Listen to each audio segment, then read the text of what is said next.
Live from Columbia, this is Sports Talk on the South Carolina Radio Network. Be a part of tonight's show. Call us at 800-956-7266 or email talkback@sportstalksc.com. Now, here are your hosts for Sports Talk, Phil Kornbluth, Kevin McCrary, and Tom Hayes. We are back, Sports Talk, here on a Wednesday night from Main Street, Columbia. Sports Talk, your Sports Talk show of Main Street, South Carolina. Enjoy having Ron Morris with us in the first hour of the program. Mike Morgan coming up in just a couple of minutes. We'll talk with him about the Braves extensively and some other things in the sports world, since we'll have him for a few extra minutes tonight in our longer segment. If you want to jump on the program, we can take a phone call or two quickly, 800-956-7266. Let's do that. Ronnie in North Augusta rolls in quickly here on Sports Talk. Hello, Ronnie. How are you? Hey, I was just going to any of the Gamecock fans out there but responded about not having Ron Morris to kick and hate anymore. You count your blessings where you can get them. We still got K-Mac. No. Well, you can put all blame me for every. Yeah, the Gamecocks should never lose a game now that Ron Morris isn't going to be writing about them. If you listen to some people, that's the whole. So I guess I'll be the sole reason now. I can now be the number one hated. He actually passed a torch off when he was leaving. He said, "Here you go, K-Mac. You can now be the most hated man in South Carolina." I've become even a bigger fan of Phil Kornbluth than I ever was when he said Dabo won't talk to him. Phil's doing something right. Y'all have a good night, fellas. Ronnie, thank you very much. Hold on, I'm going to text Dabo right now. Appreciate that. Hey, Dabs, how you doing? I call him Dabs. He won't talk to you either. Hey, Dabs. You're associated with me. No, I mean, I wasn't bringing that up to make it any kind of an issue. I mean, people don't really care, but I'm just was pointing out that you're in this business long enough, you're going to rub some people the wrong way, and they're going to react the way they do. Steve Spurrier reacted to Ron's column in the way he did, and Dabo has reacted to me in the way he has. Now, look, Dabo doesn't shun me when I ask a question at a press conference, an open press conference. He'll answer my question. He'll go mum on me or walk out of the room because I'm in there. But this is fact. I'm not making this up. We have asked him through Tim Beret or even directly when we've seen him to join us on the show, and he has politely declined. The only time he'll come on with us is when we go to his golf tournament. That or ACC Media Days, he'll sit down and do an interview with us. But, outside of that, there's no relationship there, which is fine. I mean, we don't have to have any kind of – you don't want to have, like Ron said, he didn't want to have that close relationship with Eric Hyman because he didn't want to be put in a position to compromise some of the things that he might have to write in the future that might be critical of Eric Hyman. And it puts you in a tough spot as a reporter when you have those kind of relationships. We all have relationships with people we cover. In some cases, you get too close. I've been in situations where I've gotten too close with coaches that I've covered. And, I'd admit that I compromise some things sometimes in my younger days. You go softer on them. And it can go the other way, too. If you don't like a guy, it makes you look for reasons to go after him, perhaps. But I don't want to be like these people on the internet with these websites who depend almost entirely on the assistance of coaches for information and their insight. And then when things go poorly, they stab them in the back. I don't care to be that kind of person. We'll be back.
All right, time for the Braves report tonight, running a little bit behind schedule because of the visit from Ron Morris. But we bring you the Braves report anyway because they won last night, and so far they're not losing tonight. Brought to you by Play It Again Sports off Ballard Parkway in Columbia, where you pay less for more. By Founders Federal Credit Union, helping South Carolinians attain their financial goals. And by Mattress by Appointment, real simple, you call, you save 50 to 80% on premium mattress sets. Call 803-530-8549. Mike Morgan joining us now. Yeah, I thought a good idea would be to do it because the Braves are red hot right now, Mike, and we better jump on that bandwagon once again. I'm sure you'll be the first one to jump off if they lose tonight. Yeah, bandwagon. Yeah. Well, a good night for him last night, huh? Well, it was.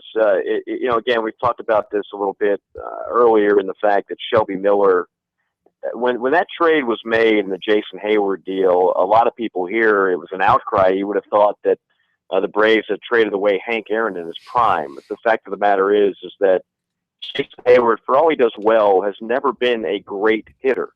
And to think that all of a sudden that light's going to go on, I just never bought into that. And I don't think he's a $100 million player, which is what he thinks he's worth this last season for free agency.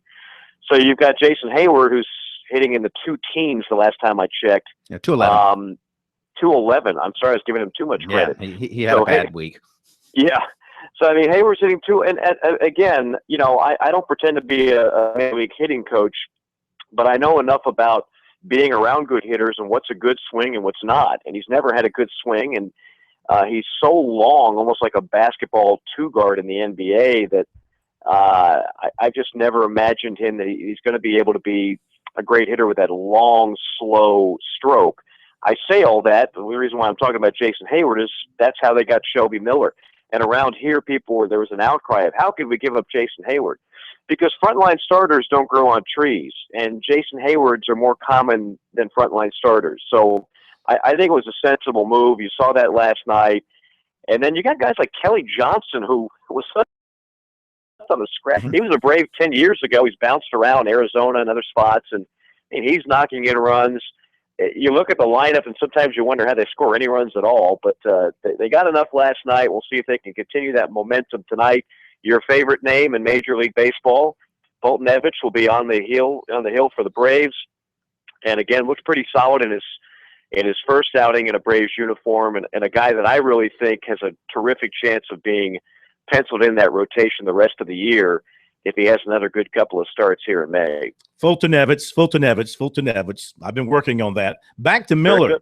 What did he show last night? He's on quite a run right now. He is 6-1 over his last 14 starts, so he's pitching very well. What is it that is working well for him right now? Shelby Miller was a guy that a couple of years ago was terrific in St. Louis, and he had a blazing fastball that really was overmatching guys. I think last year hitters adjusted to Shelby Miller. Just adjusting to hitters, and he's not just a thrower. He is more of a pitcher. He locates better. His breaking stuff is better. He's just more seasoned. I think sometimes we forget how young Shelby Miller is. He's still shy of 25, so he's got a long ways to go. I don't think we've seen the best of him yet, but that's the biggest thing. It's just right now he's a more polished guy out there on the mound, and he knows what to do other than just throw hard. All right, a move in the bullpen today as the Braves called up Williams Perez from Gwinnett to go to the bullpen, though he could end up being a starter perhaps, and they send down right-hander Michael Kahn. Your thoughts on that move?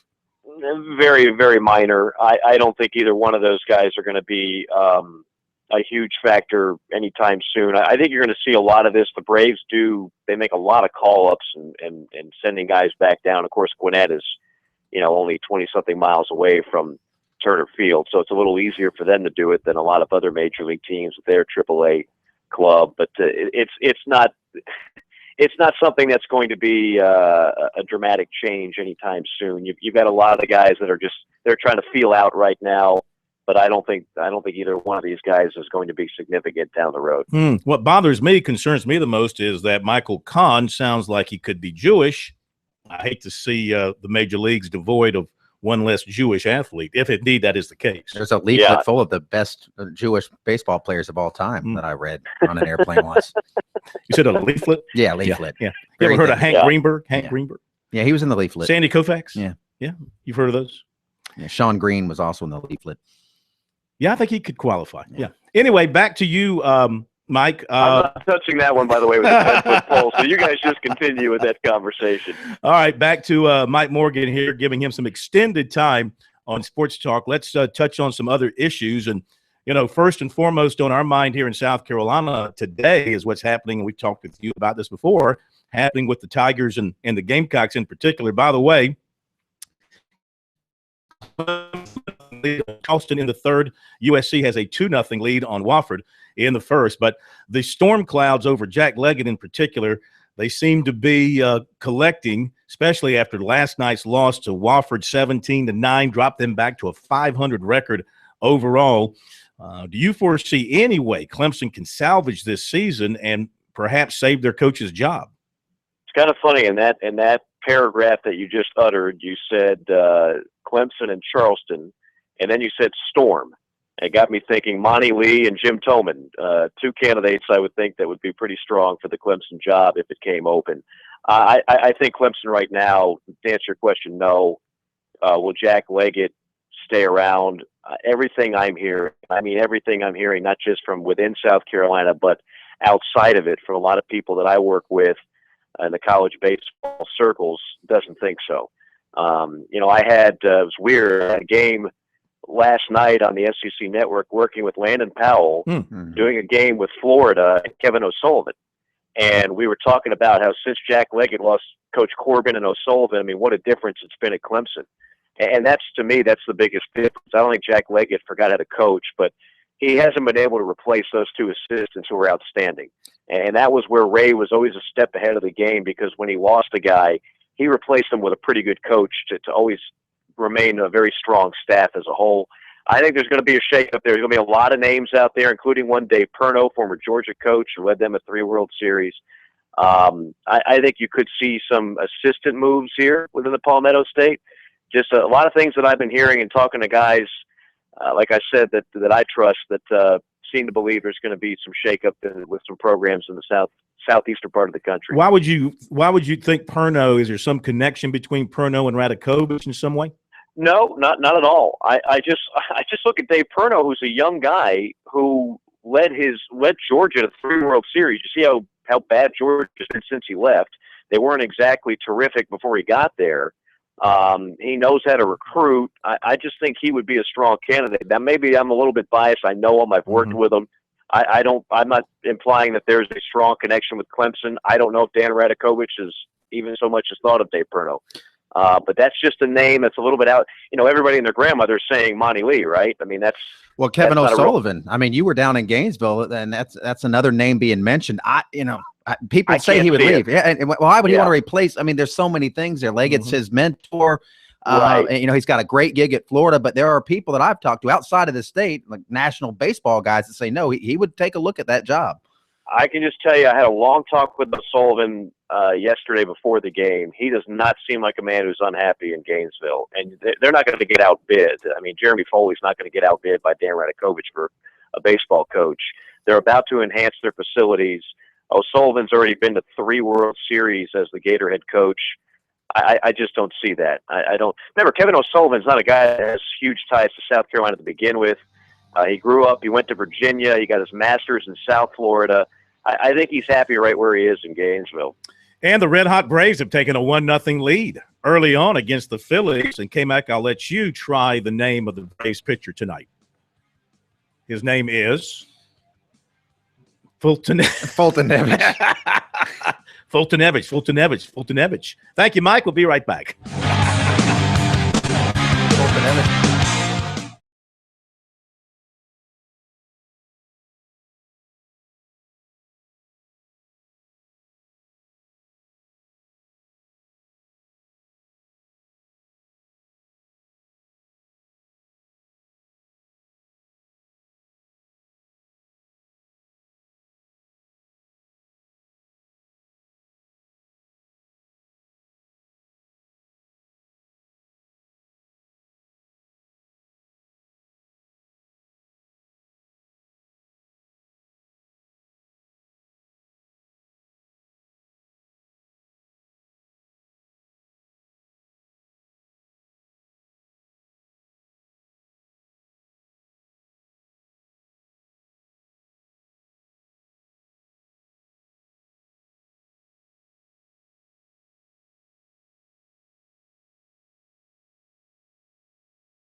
All right, let's update the baseball going on this afternoon and this evening. Clemson with a 1-0 lead on the College of Charleston.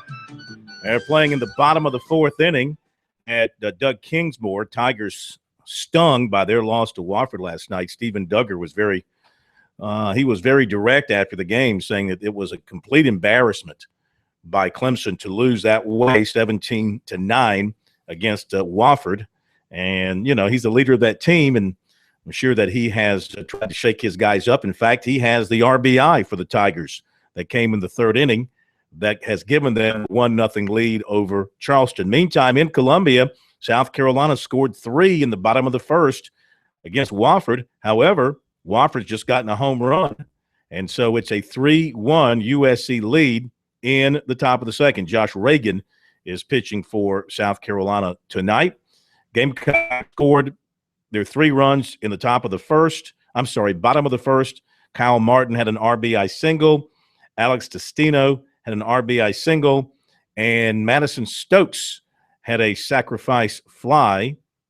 Actually, he flied out to the outfield, and the runner scored on a throwing error. So it was earned. So 3-1, South Carolina out to the early lead on Wofford. And as far as the Gamecock lineup tonight, let me just check and see what they have come up with tonight.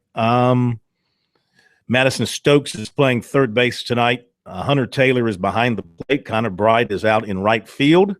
And everybody else is pretty much as normal. Schrock is not playing tonight. DC Arendis is playing second base. So they're giving Schrock some time to rest that Achilles. The Gamecocks will leave tomorrow for Texas A&M in a huge series for them. Every series for them now, every game for them is huge, just as it is for Clemson. But you're going out, K-Mac, to Texas A&M, which, you know, they've been right up there 1 or 2 or in the top 5 most of this season. Yeah, they're very strong. They still have a series against LSU. And, you know, you can look at it one of two ways. If you're South Carolina, that's not what you want. But then again, if you're going to get back into postseason discussion, you're going to have to move your RPI up and win some games. And you do it against those teams, you'll move up that RPI in a hurry and help your status a little bit. But we are at the season, the point in the season now where you are what you are as a baseball team. Injuries, guys not performing well. It just has not happened this year for the Gamecocks. Well below expectations. You know, you could name a million different factors, but they just didn't get it done. Chad Holbrook didn't get it done. His staff didn't get it done. The players didn't get it done.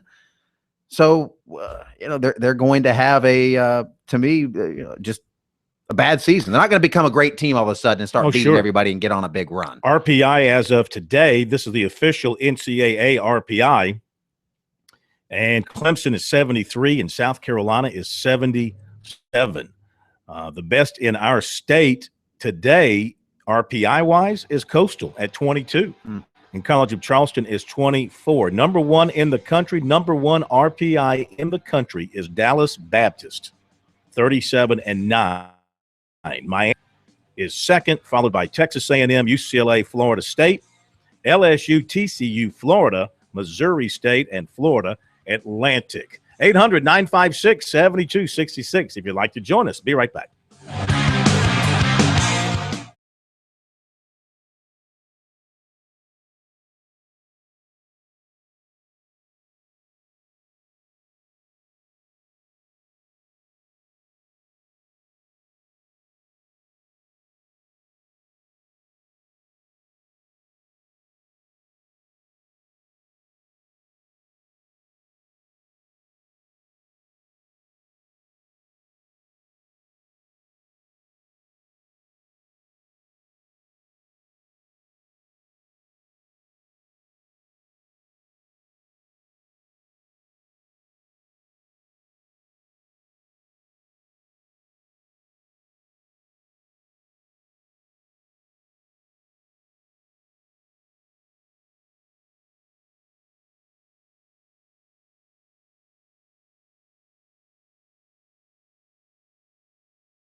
All right, we are open for calls now on Sports Talk. By the way, tomorrow night, Ellis Johnson will be with us, 6:30 here on Sports Talk.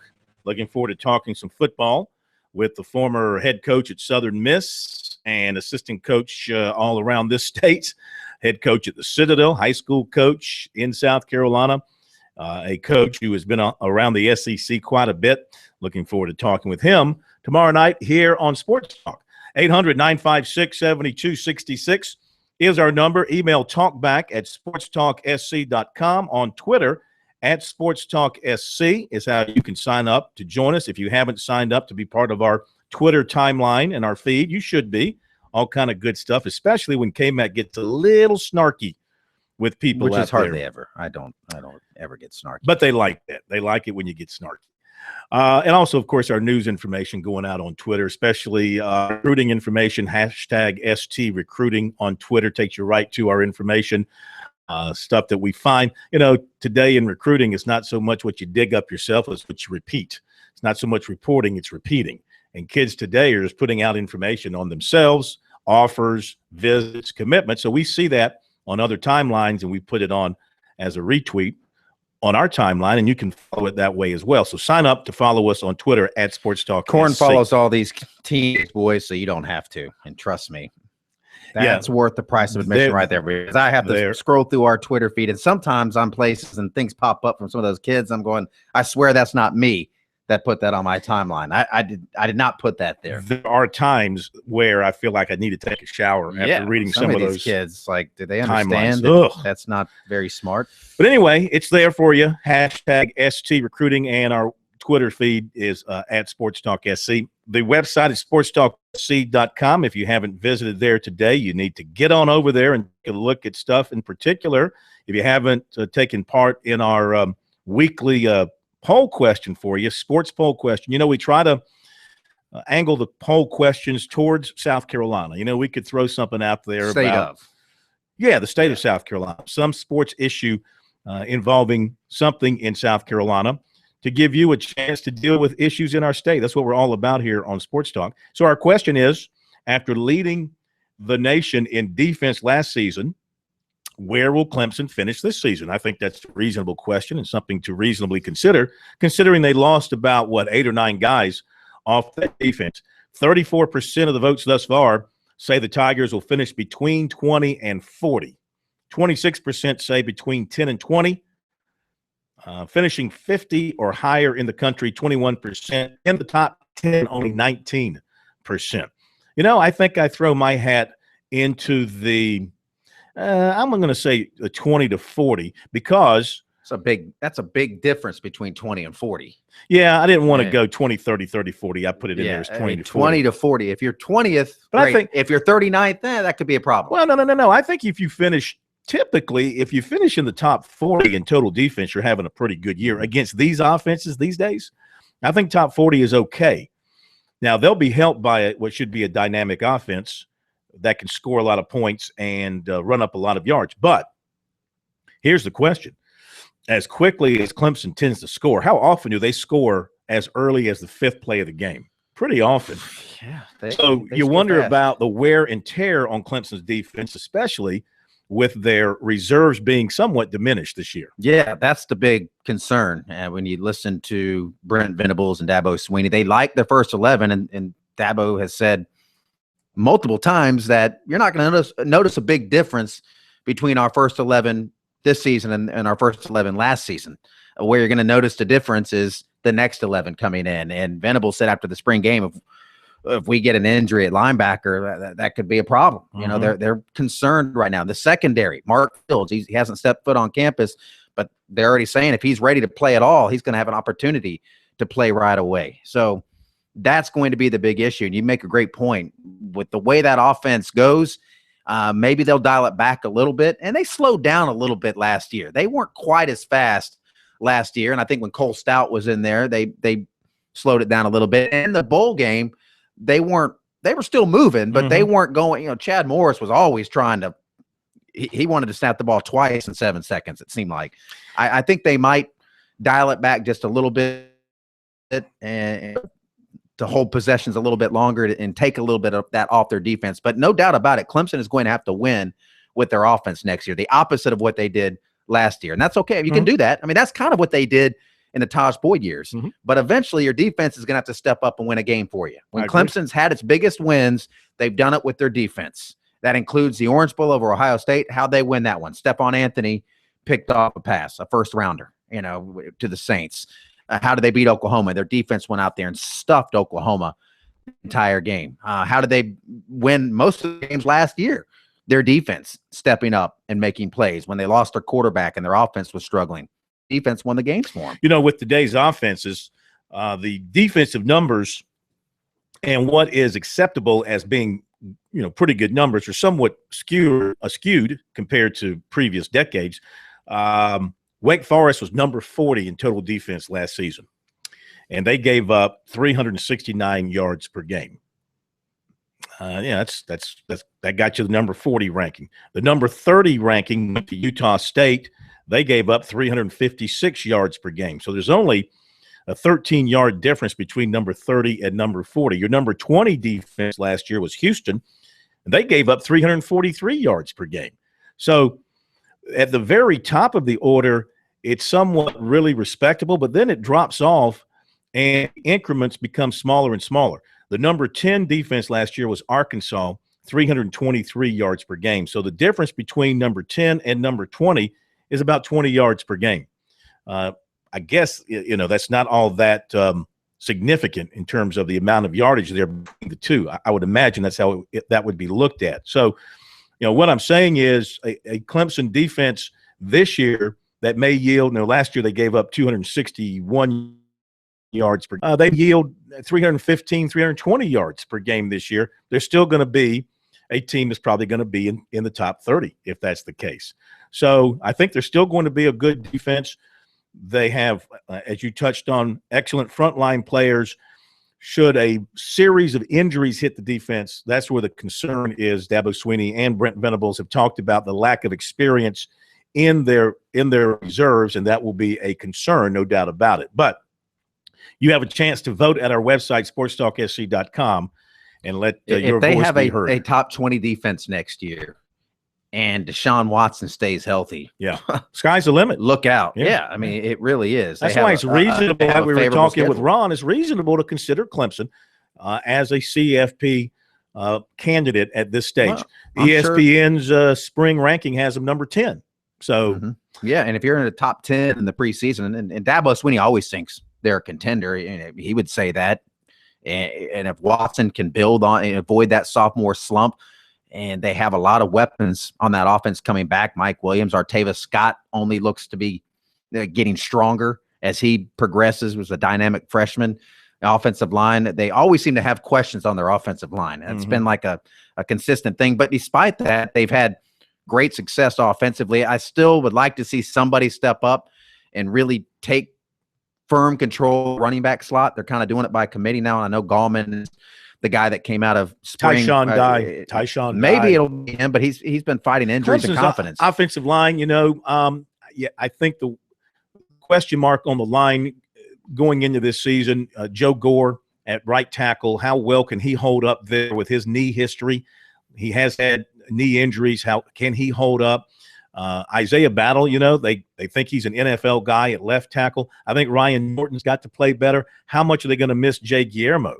And will Jay Guillermo ever be back in the program? And how much will they miss him? He was a quality backup at center, gave them flexibility to be able to play him at center or guard, and the same thing with Norton. Now Crowder is there and can play some center and can play some guard. They do have, 4 or 5 young freshman linemen they're very high on, that they can be plugged into that line. They've gone through a spring practice as early enrollees, and they will give them some immediate depth on that offensive line that they have been lacking. Up at Doug Kingsmore, Charleston has tied it up with 2 runs in the 5th. It's 2-run homer. Bradley Jones. 2-run homer. They do hit the long ball at Charleston. 3-1 USC over Wofford.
All right, we are back on Sports Talk. South Carolina now with a 4-1 lead on Wofford as they are playing in the third inning.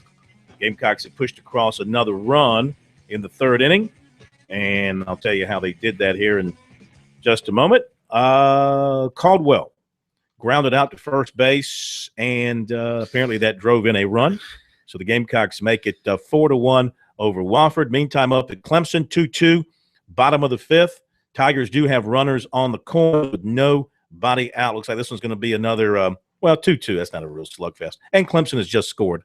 Duggar with a double to left center scores a run. So the Tigers go back on top of Charleston 3-2. To the phones we go once again. And it's Billy in Aiken listening to us on 92.7 WKSX, longtime affiliate of Sports Talk. Hey, Billy, how are you? Hey, how you guys doing? Man, we're terrific. Good to have you with us. Very good segment with Ron Morris. I really enjoyed that. And it's a shame what's happened to the newspaper business. And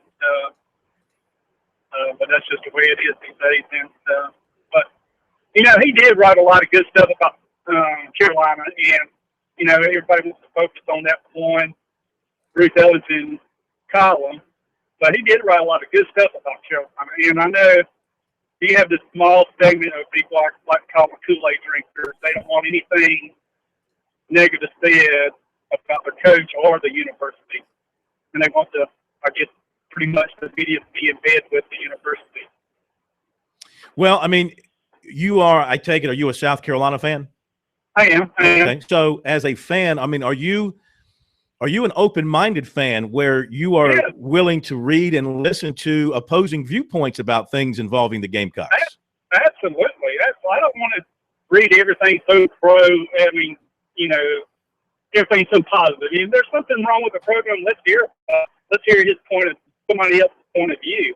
But and that's what you want as a sports fan. I mean, we're all sports fans at the end of the day. I'm a Lakers fan, and they're terrible right now. And I don't want to read, they're going to be – I want to read what happened, what went wrong. I want to see what Bill Plaschke says in the Los Angeles Times when he's, ripping the owners. And you need that. I mean, you want to know why this is happening. It's not always going to be sunny and pretty. And I know as a sport, I think 99% of sports fans want that. They want to go somewhere where they can get it straight. I want to know the Gamecock baseball team's struggling right now. I want somebody to give it to me straight. What happened? Did they make mistakes recruiting or players tanking? I want to get it straight. I don't want the fluff and the sunshine all the time. I want somebody that's going to give it to me straight. Mm-hmm. Exactly. Now, that's why I love listening to you guys, because y'all tell it like it is, and I enjoy the program every day. Also, move on. Another topic is the NFL. What is the NFL going to do with Tom Brady? I mean, the guy really clearly lied, and I mean, I think they got to come down hard on him. I'm thinking 4 to 8 games. What do you got? Well, first of all, what happened there did not impact the game. They blew out the Colts, whether the footballs were underinflated or overinflated. All right, they killed the Colts in that playoff game. They didn't have any impact, but rules are rules. Yeah, I mean, why are you doing it if that doesn't help you play the game? I think you have to take another look at Tom Brady and Belichick. We already had the Spygate and look at them with a bit of a wary eye here, because what is going on in New England with all these different things. And I think that, penalty-wise, if this turns out to be the case, I don't know that you can suspend Brady, but I certainly believe the team should be fined heavily. And I think they should lose draft picks. Yeah, I think that's what it'll be. Mm-hmm. And maybe if anybody got it, it could be Belichick. But they're still, I guess they're looking for a smoking gun. I saw on Deadspin they had an exchange of text messages between one of the equipment managers, who, by the way, was ripping on Tom Brady, just saying he hated him and saying, he better get ready for a rugby ball this game. I mean, he was, I guess Brady was giving it to him, saying what he wanted. And and he had the press conference, and Brady's got this golden boy image that might be tarnished a little bit, but I still have yet to get outraged over the whole Inflategate, ball gauzy, whatever people want. It's just not. I mean, the Patriots, it's ridiculous. I think it shows you just how insane Bill Belichick is in that organization, where they're looking for every single angle to get some kind of advantage, and you're trying to go up to that edge of doing everything leaving nothing to chance. But at some point when you cross that line, you know, and they did, they were spying and the Carolina Panthers will still tell you that some of their plays were taken in that Super Bowl. I actually have inside information that it wasn't the ball boys deflating the balls. It was Googe. It was Googe. It wouldn't be hard. He just squeezed. That's it. Googe was. We wanted to get Googe on the show, but apparently he's not allowed. Yeah, Belichick's not real big on his assistants doing radio. What is it with but he did coaches? send a message pointing out to you that you were pretty wrong on I never said a certain lineman. I'm not going to throw anybody under the bus, but you were wrong that he's going to be a first rounder. I did not say that. Googe told you 2 years ago it never happened. Never happened. It didn't happen. Didn't say it. Googe wanted to point that out. We'll be back.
All right, up at Clemson, the Tigers now with a 5-2 lead on Charleston. They're in the bottom of the fifth inning. Tigers have scored 3 times. Duggar with a double to left center. That scored a run. Krieger with a ground out to short. That scored a run. And Rollman, who's been pretty hot for them, a single up the middle for an RBI. Tigers are up 5-2, 5-8-0 for Clemson, 2-4-0 for the College of Charleston. And on the mound for Clemson tonight, check out what's happening there, is Clayton Schmidt. He's gone 5 innings, 2 earned runs, struck out 4, and he has walked 1 on the for the Cougars. They're into their third pitcher. They started with McCutcheon, went to Bauer, and now Love has come on for Monty Lee and the Cougars. 5-2 Clemson. South Carolina 5-1 over Wofford. In the top of the fourth, the Gamecocks scored twice in the third. Caldwell grounded out to first, got a run home there. Destino singled to first, and that got a run in as well. That was an unearned run, too, because there was an error previously in the inning. So that led to the unearned run. South Carolina up 5-1, 5-4-0 for USC, 1-4-2 for Wofford. Got some Twitter time here we can hit up at SportsTalk SC. Remember, the show ends at 8, but Twitter goes 24/7. No. 3 Dingo, our buddy 3 Dingo, tweeting in. Poor old Ron Morris, just a sweet guy who calls it 100% honest, and then people hate him for no reason. He never holds a grudge. I'm sensing that. I'm reading it with the sarcastic tone. There, I do love that Ron Morris has been perfect in his opinion, since he does not regret the content of any column. must be nice. Well, I mean, most people do stand by their opinions. If you're opinionated, you don't back down.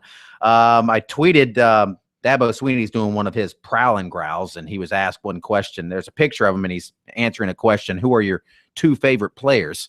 Dabo's answer was the one who just scored and the one who just made the tackle. Good answer. And a response was pleats and cuffs. Come on, Dabo Swinney wearing pleated khakis with cuff at the bottom. So people are worried about so many faux important Frank things. Wren, also the fashion police there. Dabo, he has definitely the 1989 Southern boy fashion. That's how he dresses. Yeah. He dresses like a guy that grew up in Pelham, Alabama in the 80s. And that not saying that as a shot. That's Dabo's style. I would call it Pelham, Alabama, circa 1987-ish. What you're hinting at here is kind of hickish. Not hickish. I'm not saying that. I mean, I think Dabo's a country boy from Pelham, Alabama. Other baseball. And dresses like that. Upstate and Asheville, they are tied at 2. What else we have involving state teams tonight?